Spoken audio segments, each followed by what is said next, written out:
Здравейте! Нека ви се представя. За онези от вас, които не ме познават, казвам се Славян Стоянов. Правя това видео по молба на мои приятели, както и на много познати, някои стари и други нови. Това, което ще споделя в него, касае въпросите ви относно библейската препратка към апокалиптичните писания и темата за белега на звяра. Несъмнено това ще засегне личността на Антихрист, образът на звяра и това как се реализира прилагането му във времето, което живеем. Предварително се извинявам за качеството на звука, но с това разполагам като възможност към момента. Не мисля, че споделената информация ще убеди хора, които не са получили този специален дар. Това наистина е повече духовен дар, отколкото натрупани интелектуални знания. Но мисля, че видеото би могло да затвърди вече подсказките на вашата интуиция. Обращението ми е към хора, които имат християнски претенции, но самото видео може да послужи и на хора с всякакви убеждения и религиозни схващания. Зная, че тези ваши въпроси ме заляха след публикацията ми в блога, който поддържам. Спасението, погубващо цивилизацията. Не мога да не призная, че го очаквах. И като финал, преди да започна изложението, ще кажа: не правя видеото, защото статията ви е шокирала.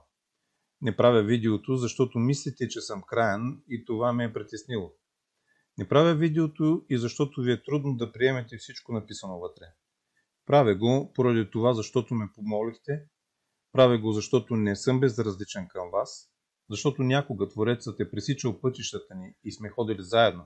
Няма никакво значение, че към днешна дата някои от вас могат да гледат и с лошо очи на мен. Живеем във време, което това или ще ни погуби, или ще ни изведе.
If you were Son of God,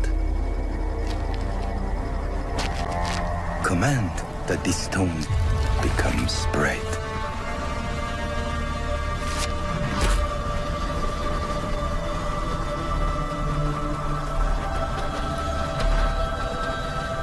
Man shall not live by bread alone, but on every word that comes from the mouth of God.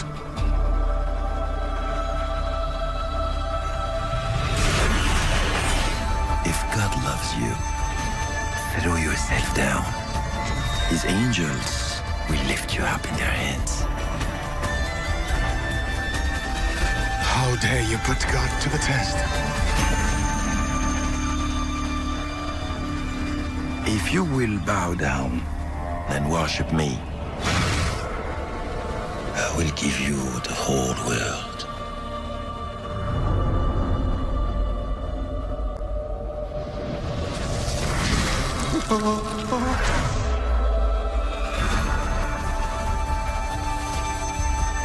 Crucify him!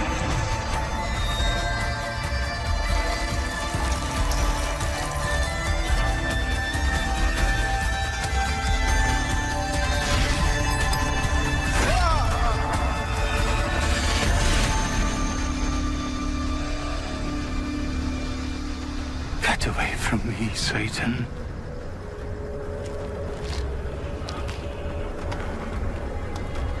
I worship the Lord, my God, and serve him only.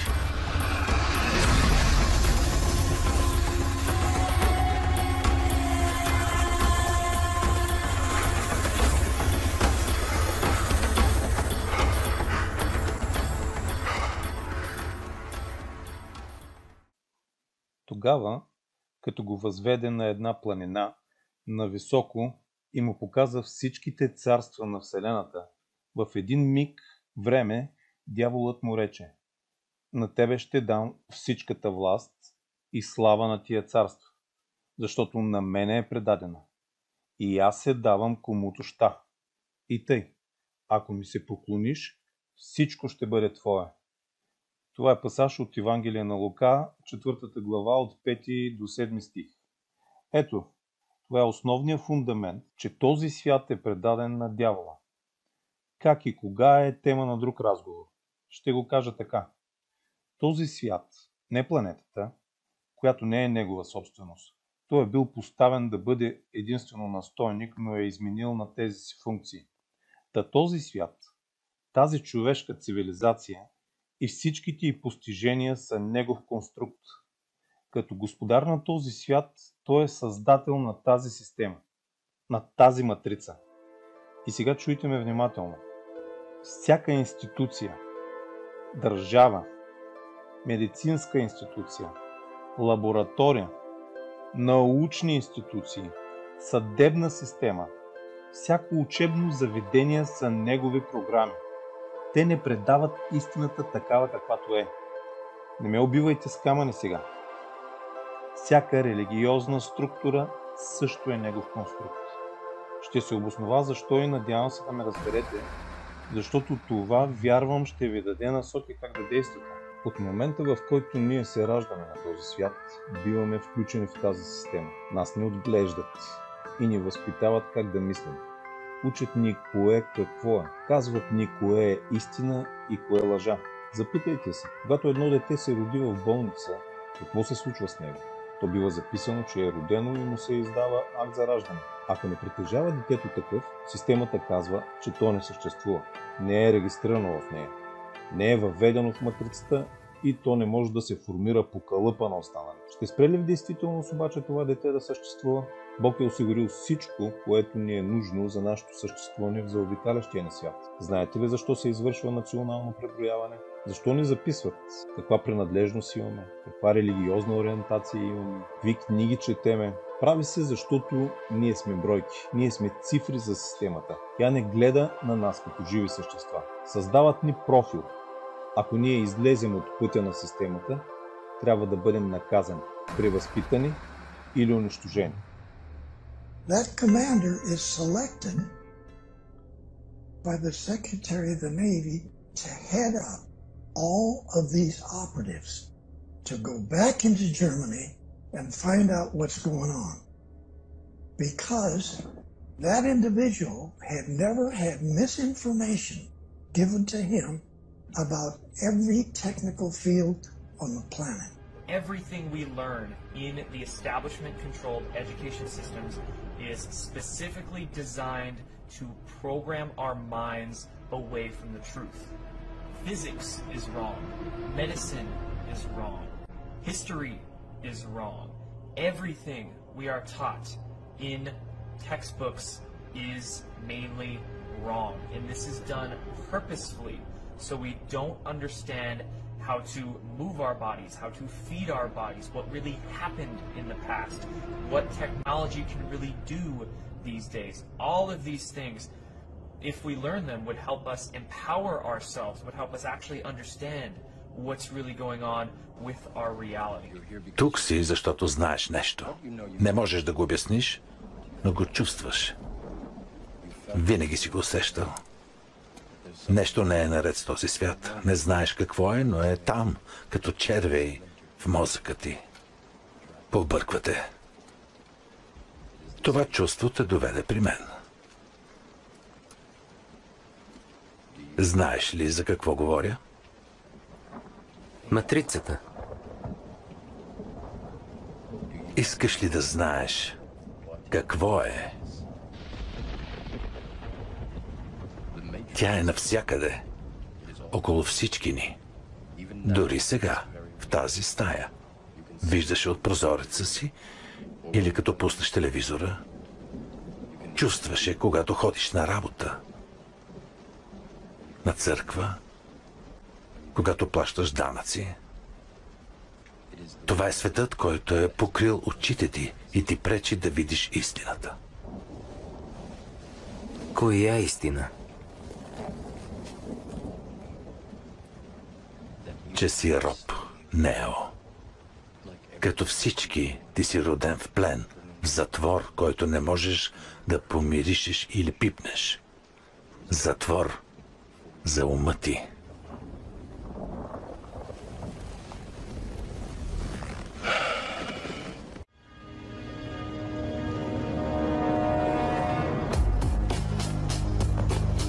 Матрицата е система. Системата е нашият враг. Но когато си вътре и огледаш какво виждаш, бизнесмени, учители, адвокати, дърводелци, съзнанието на хората, които искаме да спасим. Но докато стане, те са част от системата и това ги прави врагове. Трябва да разбереш, повечето хора не са готови да ги изключим. И много от тях са толкова повредени и зависими от системата, че ще се борят да я защитят. Слушаше ли ме или гледаше жената с червената рокля? Аз... Погледни пак. Спри го.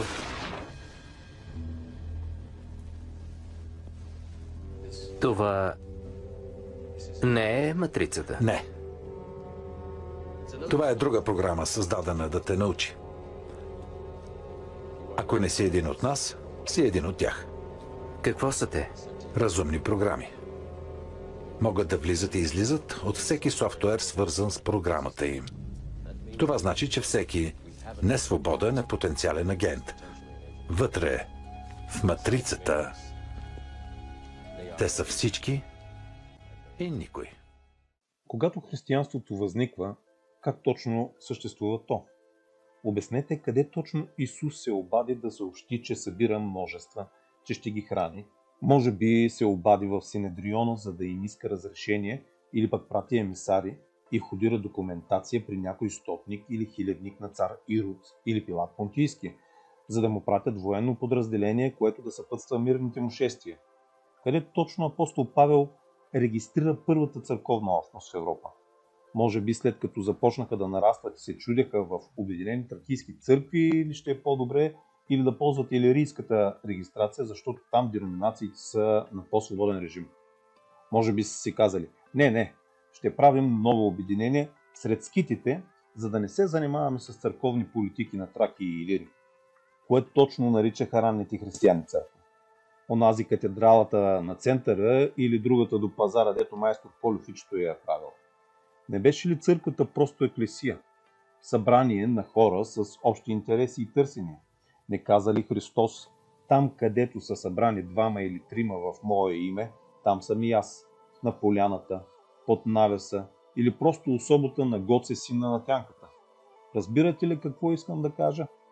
Дори обществата, които формират някаква верска принадлежност, имат нужда да бъдат под нечия официална регистрация, под нечие общинско решение, признати официално от закона на съответната държава, получили разрешение от същата, за да могат да провеждат събранията си, да имат правото да си закупят сграда, парцел. Добре, драги системни играчи, кой е господар на тази система?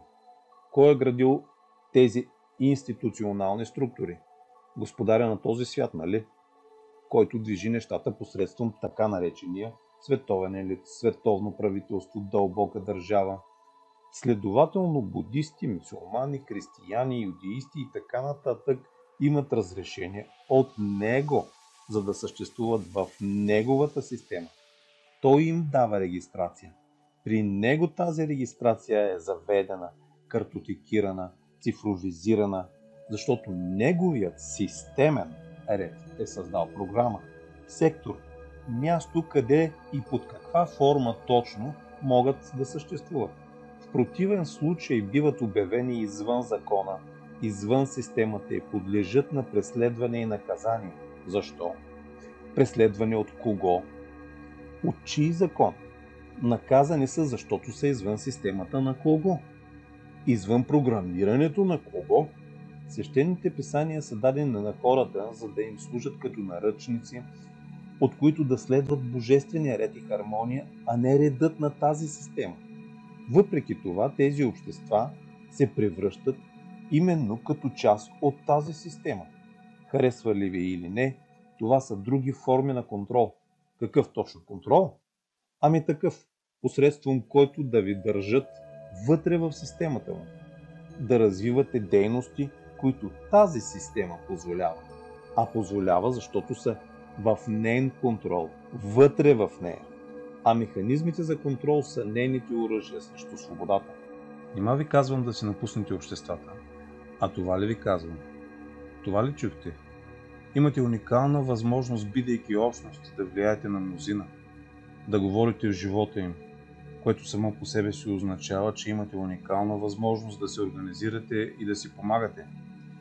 Говорите от волните си вдъхновени слова, а освен да говорите, подготвихте ли в действителност обществата си? Вие знаете, че тази цивилизация е към края си. Вярвам, че не сте мислили, че всичко това е игра и така ще протече живота ви. Идва нова епоха, която ще възроди мирното съществуване на тази земя. Имате и уникална възможност да разполагате с хора с различни умения, с ресурси, с финанси. Тази система ще бъде срината, а с нея ще бъде сринато и всичко, което се управлява от нея и е част от нея и е регистрирано в нея. Сега ще говоря малко алегорично, а който трябва, той ще ме разбере. Подготвихте ли вашите нови лодки? Ако не сте го направили, нямате никакво време. Ние вече прекрачихме времето за подготовка. И сега, директно на въпроса. Питате ме, наистина ли смятам, че ваксините са белегът на звяра? И това е въпросът, нали? Искате да не са. Надявате се да не са. Молите се да не са. Знаете ли, приятеля? Целият свят обяснява, че това не е белега на звяра. Всъщност никога не съм виждал да се полагат толкова огромни усилия да бъде убеден света, че не са. Никога. Преди да отговоря по-детайлно, ще кажа следното. Не би бил генерален проблем, ако някой е твърдял, че са, ако те в действителност не са. Няма да е проблем нито за вас, нито за употребилите ги. Но можете ли въобще да си отговорите на въпроса какво ще ви се случи като духовни лидери, ако именно това е белега и вие сте повлекли десетки, стотици или дори хиляди души да попаднат в заблуда?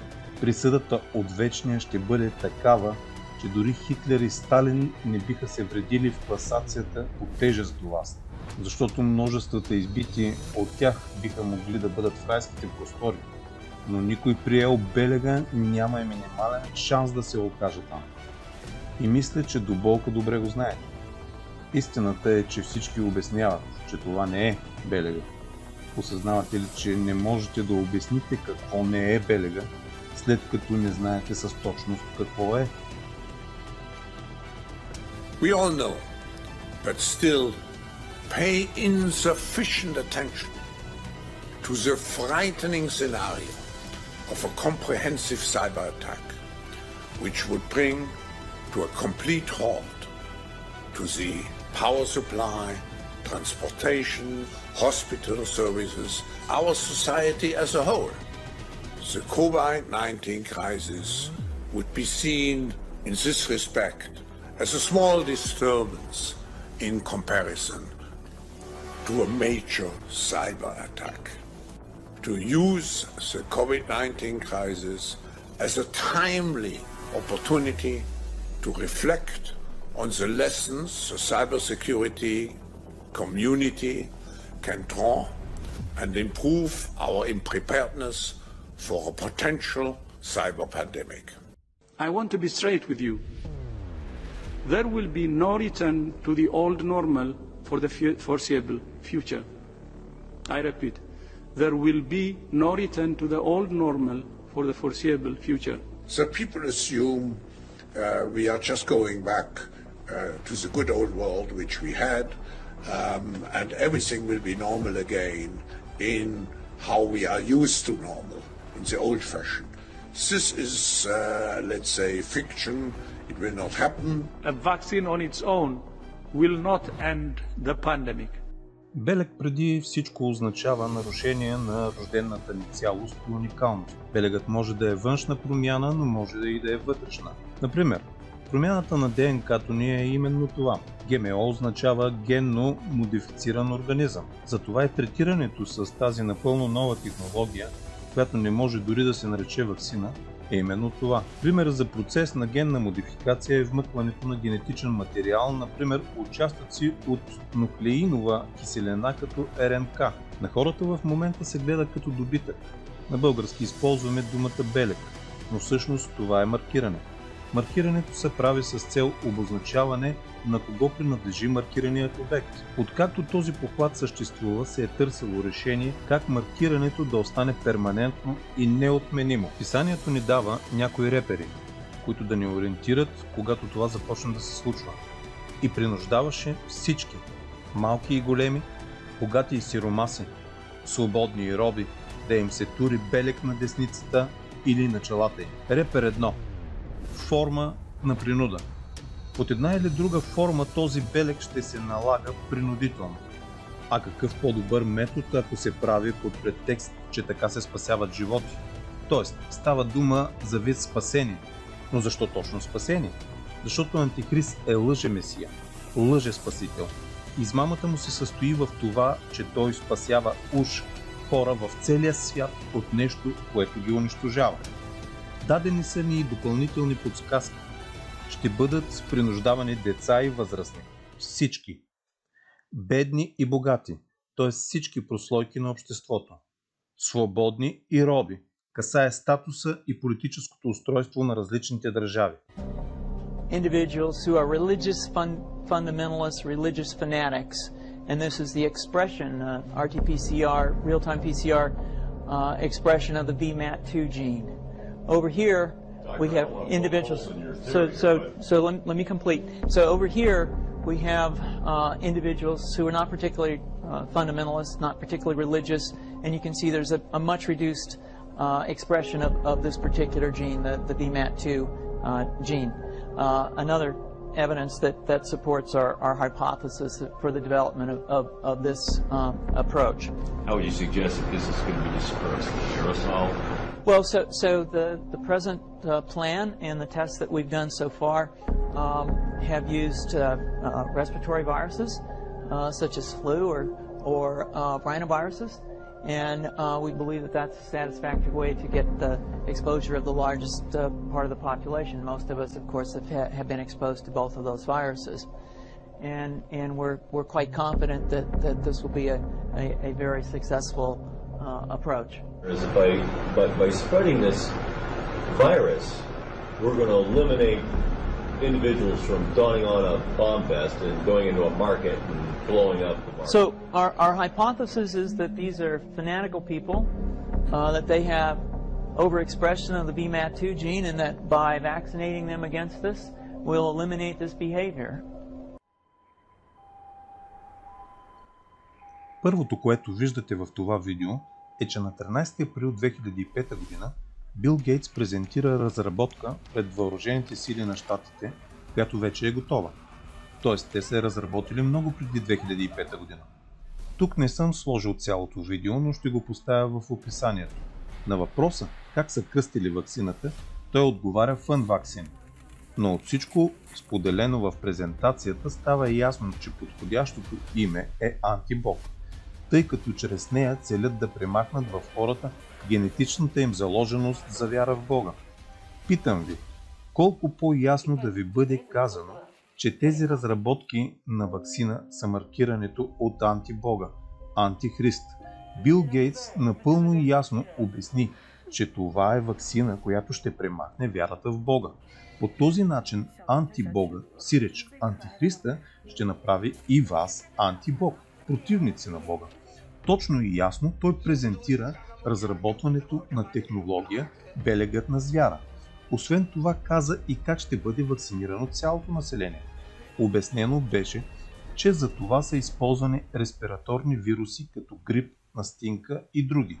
Подсказка за коронавирусите.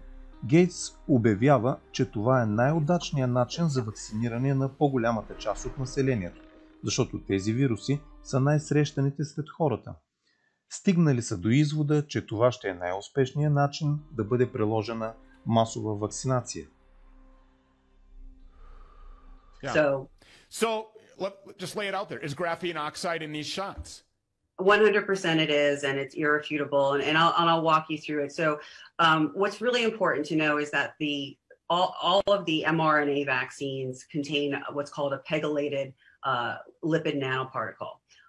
And that's what we're going to go through. So if you take a look at the Moderna patent, it says right there that this contains a lipid nanoparticle formulation. And as you go through the patent, which I'll show you, they specifically talk about various ingredients and various pegylated formulations that have alphanumeric codes. Let me just ask you, why would they put every other ingredient on the patent with the exception of the standalone graphene oxide? Why would they not put that on there?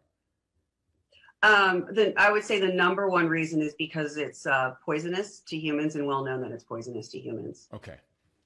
Yeah, and the other reason is because it is the main ingredient in hydrogel, which is the liquid, AI template that's used for some of Elon Musk's, research and Bill Gates as far as that creating an interface between humans and, the internet. В следващите няколко видеа искам да ви покажа как човечеството бива дресирано да свикне с идеята. В този магазин вие ще видите как се измерва температурата. В Турция през 2001 година станах свидетел на нещо интересно. На влизане в голям супермаркет, служителка стоеше да проверява температурата на хората. Знаех нещо предварително и реших да си направя експеримент. Когато поиска да ми премери температурата, си подадох лявата ръка. Тя ме спря и ми каза, че са били инструктирани да мерят само на дясната ръка и на челото. Попитах я, казали ли са и защо. Тя ми отговори, че лявата не била подходяща поради някаква причина. А в този нощен клуб дори ще видите една вече устаряла технология на чипирани хора, които още преди години можеха да плащат своите сметки, да бъдат идентифицирани чрез чипа и всичко останало, което тази технология им позволява. Когато се е разработвала тази вече устаряла технология, изследват къде най-подходящо ще е мястото в тялото да бъде поставена тя. За тази цел започват изследвания за температурните промени в тялото. Изследванията показват, че най-подходящи са дясната ръка и челото. It's nice to have. You can say I have a chip in my arm. I'm the first one in the whole world. I have a chip. Yeah. In other news today, Amazon has created a new way for customers to make purchases with just their palm, CBN News reports. The new hand recognition technology called Amazon One is currently available in 2 of its Amazon Go stores located in Seattle, Washington. By holding their palm above the device, patrons can enter secure areas and pay for items without cash or credit card. Amazon One appears to be just the latest option in the ever-expanding business of biometric scanning and microchip implanting. The amount of personal information that the company will receive from the scans is an important concern with this latest development in cashless payments. Like fingerprints, every palm is unique, and Amazon contends the data will be secured, stored in a special cloud created by Amazon. הציבור הפגיע ביותר באופן פרדוקסלי כרגע זה אלה שעשו 2 חיסונים ועוד לא את השלישי. למה? What? What the fuck? כי הם מסתובבים בתחושה כאילו הם מוגנים כי הם עשו את 2 החיסונים.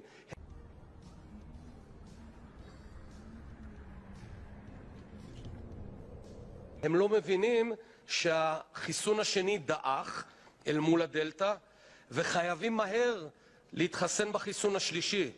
So just do it! Just do it! Do it! כי מי שלא יתחסן בכלל, הוא מודע לזה כבר 1.5 שנה וכנראה הוא יושב באיזה חדר סגור או משהו. Check this out, guys. What? I'm Leanne from Red Pill Crew. I've had my vaccine. Today. Rosie, shine the light on me. Oh, I can't do it at the same time. Shine it there. Nearer to that dot. Oh, jeez, look at that. I've had my vaccine, Rosie. What do you think? What's happening? Go on, shine it on my hand. Oh my God. What have they put in that vaccine? Do you think I should have had the vaccine? No. Second shot. Look at this. It's glowing. Now I go down my arm and it gets worse. I have a little dot here, but the worst part, look at the vein in my hand. It glows. That is sick. Why is this doing this? Can someone tell me? Look at that. Look at that. Полгода назад я поставил вакцину от коронавируса. Я не верю в чипизацию населения с помощью прививки, но с моим телом происходит что-то странное. Если я прикладываю к руке телефон с NFC-модулем, то открывается страница с информацией о том, что я вакцинирован. Это работает как с телефонами на Android, это был Samsung. Вот, пожалуйста, это телефон Xiaomi. Вот, я приложил и выскочила эта страница. Так и с телефонами на iOS.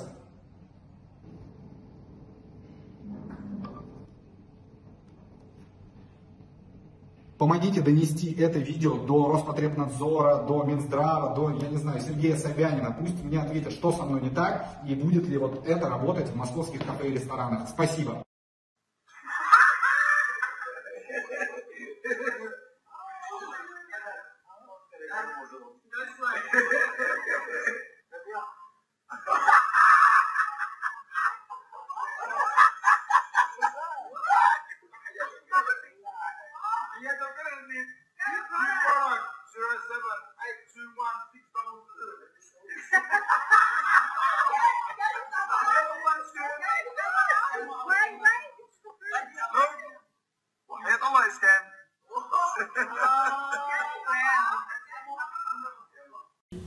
Look what I just figured out, Justine. Scan this arm. Okay. Now here's my vaccinated arm. What? No. No. Do it again. What? No. Dude. Now this one. You gotta be...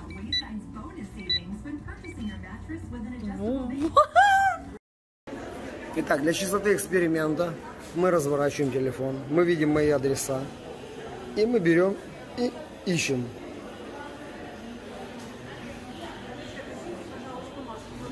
Так у меня две уже прививки. Оденьте, пожалуйста, маску. Сейчас я одену, хорошо? Вы находитесь... Ну я ж две сделал.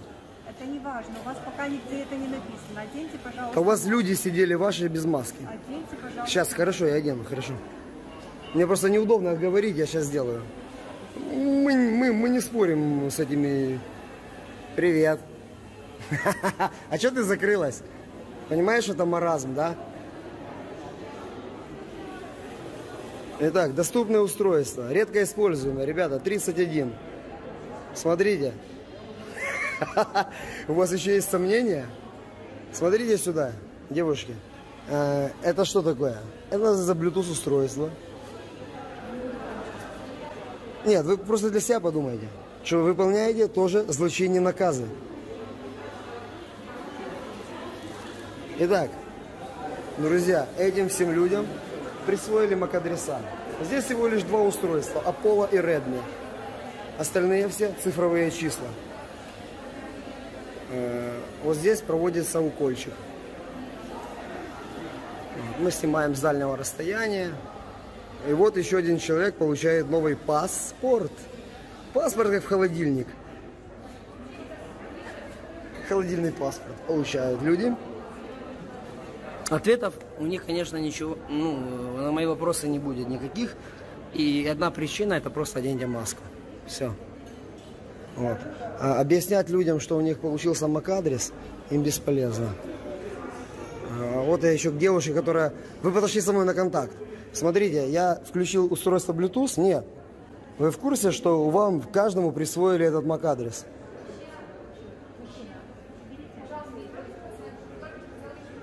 Я понимаю. Вы в курсе, что вы им поставили MAC-адрес? Вот он. Вот MAC-адрес, который был предъявлен, сделан пациентам. Вот, их адреса электронные. Вы это вообще знаете, что вы делаете? В базе есть. И он определяется на Bluetooth. Вы об этом людям говорите? Они, наверное, знают. Добрый день. Здравствуйте. Маску оденьте, пожалуйста. А вы охрана? Да, на охрану. И что, если я не одену, то что? Я журналист. Очень хорошо. Я не одеваю маску, я веду... У меня есть редакционное задание, а? Сейчас я вам покажу все.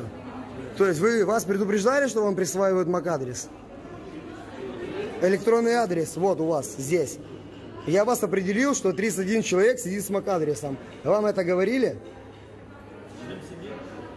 Я включаю Bluetooth, и вы определяетесь в Bluetooth, как у вас есть MAC-адрес свой. Это ваш новый паспорт. Отойдите, я веду... Сейчас. А вы включите тоже Bluetooth и проверьте сами, я вам не вру. А как вы меня увидели, если у меня отключенный Bluetooth? Я включил. А как вы меня увидели? Так потому что вы включены. Нет, у меня Bluetooth. Пожалуйста. Скажите мне, Хорошо. как вы меня увидели? Вы журналист, оденьте, пожалуйста, маску. Если Вы можете на меня вызвать полицию. Конечно, Вызывайте. Я не одеваю маску. Звоните кому угодно. Я это все в суде отсудил, понимаете? А вы маску неправильно носите. Вот смотрите, я это видео фиксирую. Отлично. Я набираю телефон, у меня очки не потеют. Можно? Так оденьте, нельзя. Я приподниму. Вам нельзя, нет. Отойдите от демоногетра, ему будет позже. Ребят, я вас поздравляю, вы получили счастливое путешествие. Я просто вам говорю, что у вас есть MAC-адрес. Нет, все нормально. У вас новый паспорт. Просто вы сейчас принадлежите той компании, которая вам сделала вот это. Окей. А вы какой компании? Я никакой. Я заявил, что я человек, живой. Знаете, что вы в системе? Мы все находимся в системе. Да. И система по-любому выкрутит нам всем ручки. Какая Выкрутит. разница? Ну, я сопротивляюсь. Я пока сопротивляюсь. Что? Можно вас? Молодой человек. Я уже ухожу, я понял, все, мне все достаточно. Вот такой наш веселый репортаж со службой охраны. Люди сами идут, я все показал, я предупредил, а они даже слушать не хотят. Поэтому не будем счастливых вот этих людей мы оставим в покое. Ребята, это все происходит в адрес. Скажите, приезжайте все сюда, становитесь в очередь. И для вас пока все бесплатно, правильно? Идемте, да. Все бесплатно. Еще один раз.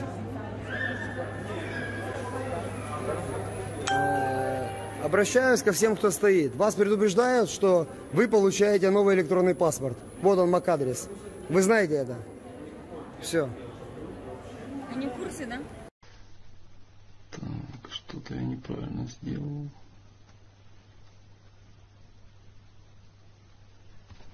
Конечно же, домен.ру. Да. Так. Паспорт. Лех, я поменял паспорт на твой сервер, который, в тебе, соответственно, установлен. Я поставил простой и запоминающийся StarCraft. Вот, и, соответственно, вот мы оказались на этой машине. К ней подсоединились. Соответственно, смотрим. Здесь есть такая утилита Спутник V Control. Она показывает всю информацию о вакцинированном.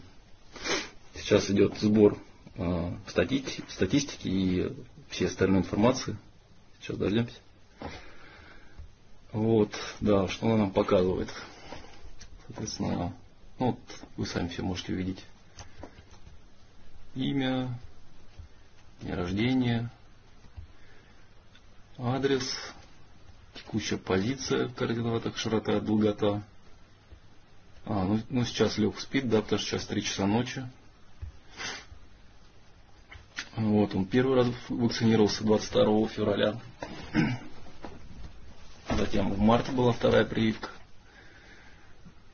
Это адрес, где он, видимо, вакцинировался. И вот самое интересное. Firmware Firmware date. И вот CPU info. Вот то, что, собственно, по новостям и говорили. Вот она, Эльбрус 2К архитектура, E2K машин. Вот он, Эльбрус, E2K, E2C+.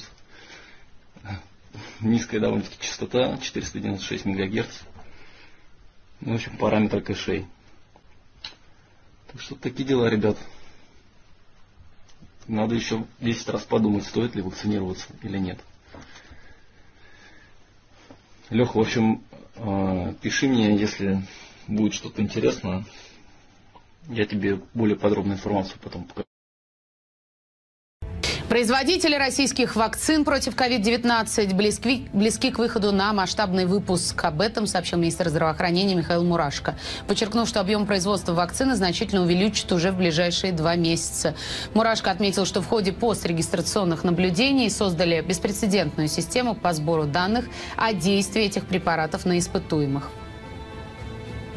Зарегистрированные пострегистрационные наблюдения, беспрецедентная система создана по сбору данных.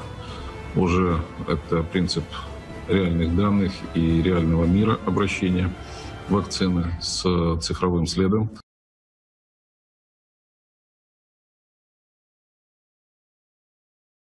В това видео няма да ви говоря за физическите реакции при ваксините. Те избиват буквално стотици хиляди. Тежко е да се види всичко това. Човешкият мозък отказва да го асимилира, защото се извършва геноцид пред очите ни. Огромно е количеството на хора, които се опитват да бъдат чути. На хора, които са избивани. Тук ще споделя само още 2 материала. Сами видяхте от презентацията на Бил Гейтс, че още през 2005 година технологията е била готова. Така че трябва да знаете, тези ваксини, макар да ги наричат нови, са вече тествани и тестът е бил покъртителен. Но за филантропите той е бил счетен за напълно успешен. Една от така наречените ваксини е била тествана на 20 000 макаци. За период от 5 години абсолютно всички са умрели. Друга ваксина е тествана първо на мишки и само след 2 месеца 100% от мишките са били мъртви. Това, което сега ще кажа, е много тежко да се заяви, но го казват учени, които изследват вакцинираните хора. Ще използвам по-омекотен вариант. Това, което се очаква след 2026 година, да няма жив нито един вакциниран. Последното видео, което ще споделя, е с данни от сайта на Американското разузнаване, което те сами качиха тази година през февруари месец. След това премахнаха информацията. Въпреки това много хора архивираха. Аз също притежавам този архив и ще ви кажа какво количество планират да избият от българския народ до 2025 година. 1 милион. За западните държави, Америка и Израел, данните са потресаващи. Става въпрос за стотици милиони. Само за оставащите 5 години. От балканските държави най-пострадала ще е Гърция. Gibt es irgendetwas, was Sie tun können, um das mit der Impfung verbundene Risiko zu mindern? Etwas, das zur Heilung beiträgt? Gibt es Gruppen, die immun sind? Was können Sie tun, um sich vor dem zu schützen, was Sie bereits getan haben? Okay, lassen Sie mich etwas korrigieren, das Teil der Desinformationskampagne ist. Jedem wurde gesagt, dass es sich um einen experimentellen Impfstoff handelt, dass er noch nicht getestet wurde und all das. Das ist nicht wahr. Es wurde getestet, als man den mRNA-Impfstoff getestet hat. Also, wissen Sie, die Technologie wurde zuerst an humanisierten Mäusen getestet. Und nach 2 Monaten waren 100% der Mäuse gestorben.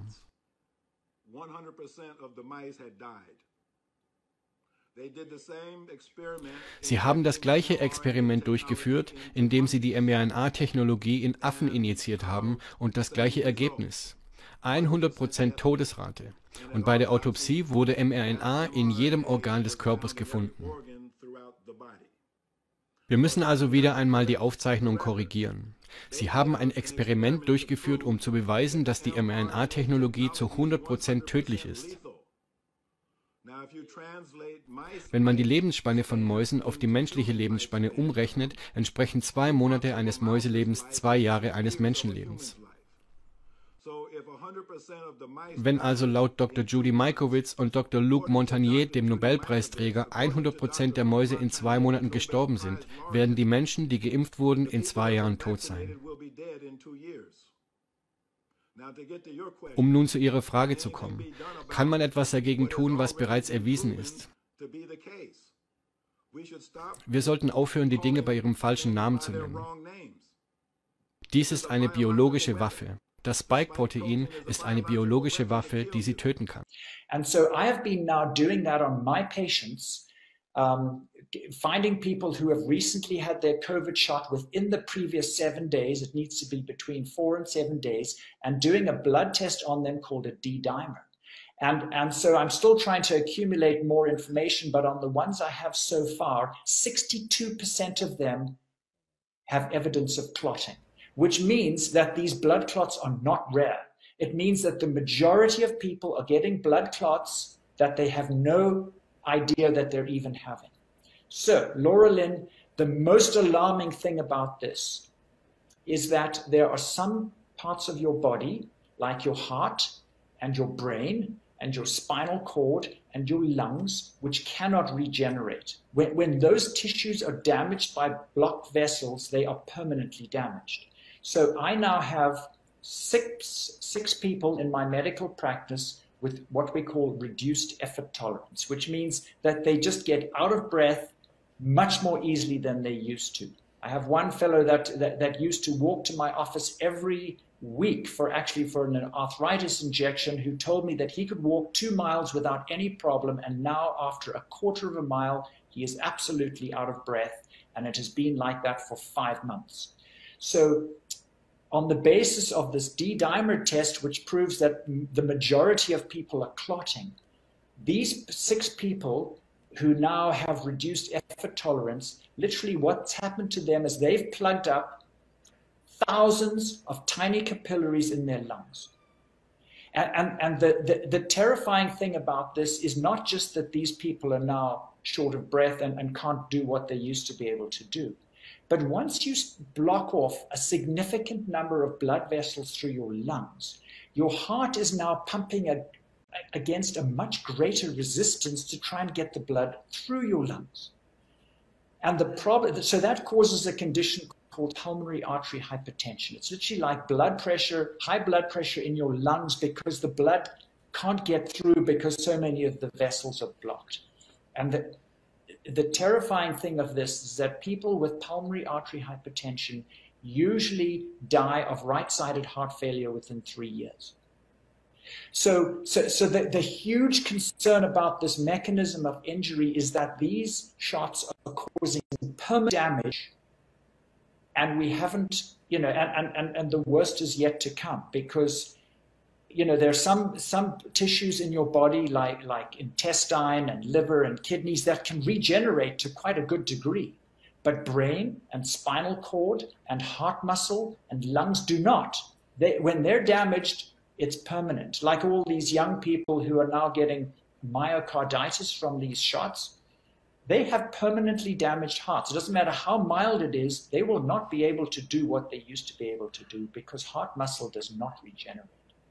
So this is the terrifying concern, and not only is the long-term outlook very grim, but with each successive shot, the damage will add and add and add. It's going to be cumulative, because you're progressively getting more and more damaged capillary. And if we're looking at, what Deagle is talking about, the UK, for instance, is going to lose 51 million. That's crazy. That's blows it away. And if you look at the US is losing 227 million people. What could possibly do that? На всички мои стари познати и приятели казвам: правя това видео, което ми отне 6 дни, единствено защото се надявам да устоите до край. Да се подготвите, защото сте закъснели. Да обучите децата си и онези, които са около вас, ако все още имате авторитет пред тях. Зад гърба ми е това, което мислите за мен, какво помните за мен. Помните ли ме с добро или ме помните с лошо? Ще завърша със следният библейски пасаж. Духа не угасяйте, пророчества не презирайте. Всичко изпитвайте, дръжте доброто. Въздържайте се от всяко зло. А сам Бог на мира да ви освети напълно и дано се запазят непокътнати духа, душата и тялото ви без порок. До пришествието на нашия Господ Исус Христос. 1 Солунци 5 глава от 19 до 23 стих. В старобългарския език думата порок съществува и под формата зараза. И дано се запазят непокътнати духа, душата и тялото ви без зараза.